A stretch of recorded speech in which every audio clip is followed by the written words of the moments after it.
Hello everyone, in the last video we mainly introduced how to buy the cards in the game since I didn't have enough gas fee at that time, so I wasn't able to show the whole process specifically. This is also a very important place to pay attention.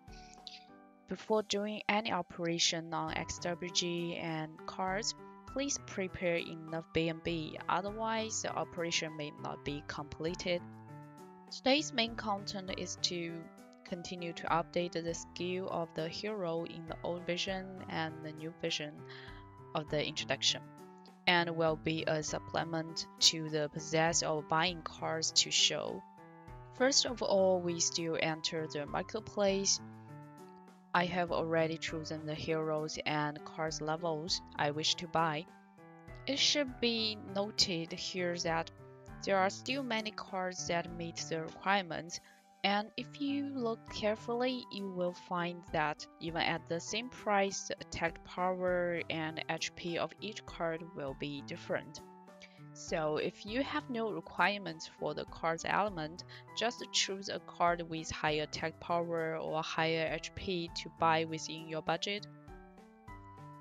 Of course, if you want to form a deck with bound effects, then you need to pay attention to the card's element and make a better choice with the requirement element card.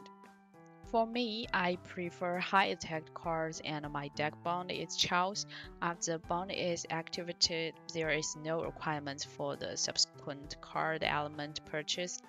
So I choose this Rosey with 122 attack power and 355 blood. Click buy and then pay, and the purchase is successful. After a short while, we can see the cards in the wallet of the website, but so far we can't use them in the dream card one. We need to go back to the game screen and roll in this card. After transferring this card to the game, we can use them normally in the battle and elo. First of all, let's look at the Rosey skills. According to the previous introduction of the card level and skills, we know that in order to use the hero's first skill in battle, we need to upgrade the hero and buy the skill book to activate the skill. So let's go to the mall and buy the experience book and skill book needed for the upgrade and use them to activate Rosey's skills. Now we can see that Rosey's skill is very interesting. It returns the opponent's corresponding card to the deck when the skill is active, and this skill has not changed in the old and the new version. For most new players, this may seem like an unhelpful skill because they don't have many cards and haven't figured out the right battle strategy for their deck.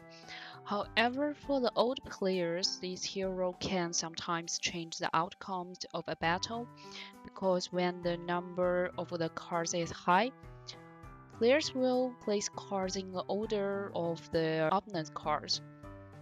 At this time, Rosey's skill can disrupt the opponent's rhythm, making the opponent's strategy ineffective, thus increasing the possibility of winning. However, the use of this hero needs to test the player for various hero skills, and her skill cooldown time is 12 turns, so the timing of her use is also very critical. Otherwise, using her randomly may not be able to play her true role. Therefore, this card may be more suitable for the Ventry players. Next is Xayah, a very typical attacking hero, and Fiona's skill are basically identical. Both have 120% extra attack and a cooldown for 6 turns. Fiona's hit rate is 0.91 and Xayah is 0.9, even though Fiona's hit rate is statistically higher. In my personal experience, Fiona is far more likely to miss in a matchup than Xayah, and my Fiona is always missing. while my opponent Xayah hits and destroyed my deck every time. Of course, this could be just because I'm not lucky enough. If you want a high attack deck, both of the Xayah and Fiona are good choice and can be substituted for each other. That's all for today. I hope the additions to the last video will help answer some of your questions, and that the introduction of Rosey and Xayah will give you a better understanding of the game and help you make better choices for your deck.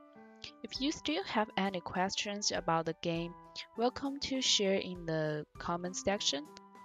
So thank you for watching.